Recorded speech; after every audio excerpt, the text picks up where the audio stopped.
ଅଧିନାୟକ ପନ୍ତଙ୍କ ଚମକରେ ଚେନ୍ନାଇ ଜିତ୍। ଅଧିନାୟକ ରିଷଭ ପନ୍ତଙ୍କ ପ୍ରତୀକ୍ଷିତ ଅର୍ଦ୍ଧଶତକ ସହ ଶେଷ ଓଭରଗୁଡ଼ିକରେ ବୋଲରର ସଫଳତାର ସହ ଧୋନି ଧମାକାକୁ ପ୍ରତିହତ କରି ଦିଲ୍ଲୀ କ୍ୟାପିଟାଲ୍ସ ତୃତୀୟ ମ୍ୟାଚରୁ ପ୍ରଥମ ବିଜୟ ହାସଲ କରିଛି। ସଫଳତମ ଦଳ ଚେନ୍ନାଇ ସୁପର କିଙ୍ଗକୁ 20 ରନରେ ହରାଇ ଦିଲ୍ଲୀ କ୍ୟାପିଟାଲ୍ସ ପଏଣ୍ଟ ଖାତା ଖୋଲିଛି। ରବିବାର ଦିଲ୍ଲୀ 192 ରନର ବଡ଼ ବିଜୟ ଲକ୍ଷ୍ୟ ଦେବା ପରେ ମାତ୍ର 7 ରନରେ ଦୁଇ ଓପନର ଋତୁରାଜ ଗାଇକ୍ୱାଡ ଓ ସଚିନ ରବୀନ୍ଦ୍ରଙ୍କୁ ହରାଇ ସଂକଟରେ ପଡ଼ିଥିଲା ଚେନ୍ନାଇ ସୁପର। ତଥାପି ଆଜିଙ୍କ୍ୟ ରାହାଣେଙ୍କ 45 ରନ୍ ଓ ଡେରିଲ ମିଚେଲଙ୍କ 34 ରନ୍ ବଳରେ ଦଳ ଲଢ଼ିଥିଲା। ଶେଷ ଆଡ଼କୁ ପୂର୍ବତନ ଅଧିନାୟକ ମହେନ୍ଦ୍ର ସିଂହ ଧୋନି ଅପରାଜିତ 37 ରନ୍ ଧମାକାଦାର ପାଳି ଖେଳିଥିଲେ। ଏହା ସତ୍ତ୍ୱେ ଚେନ୍ନାଇ ସୁପର କିଙ୍ଗସ୍ 171 6 ୱିକେଟରେ ଅଟକି ତୃତୀୟ ମ୍ୟାଚରୁ ପ୍ରଥମ ପରାଜୟ ବରଣ କରିଥିଲେ। ଧୋନି ଓ ରବୀନ୍ଦ୍ର ଜାଡେଜା କ୍ରିଜରେ ଥିବାରୁ ଅଷ୍ଟାଦଶ ଓଭର ପର୍ଯ୍ୟନ୍ତ ଚେନ୍ନାଇ ପ୍ରଶଂସକ ଆଶା ରଖିଥିଲେ। ହେଲେ 49 ଓଭରରେ ଦ୍ରୁତ ବୋଲର ମୁକେଶ କୁମାରଙ୍କ ମାତ୍ର 5 ରନ୍ ଦେବା ପରେ ଦିଲ୍ଲୀର ବିଜୟ ପୁରା ପକ୍କା ହୋଇଯାଇଥିଲା। ଶେଷ 6 ବଲରୁ ବିଜୟ ପାଇଁ 41 ରନ୍ ଦରକାର ଥିଲାବେଳେ ମଣ୍ଡ୍ରିକର ଶେଷ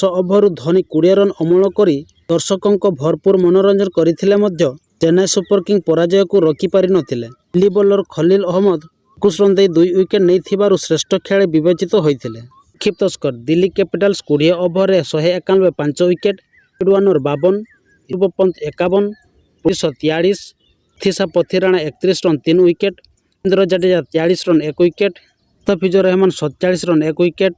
ସୁପର କିଙ୍ଗ 20 ଓଭରରେ 171 6 ୱିକେଟ୍, ଆଜିଙ୍କ୍ୟ ରାହାଣେ 45, ମହେନ୍ଦ୍ର ସିଂହ ଧୋନି 37 ଅପରାଜିତ, ରବୀନ୍ଦ୍ର ଜାଡେଜା ଅପରାଜିତ 21 run, Mukesh Kumar 21 run 3 wicket, Ahmed 21 run 2 wicket, Axar Patel 20 run 1 wicket.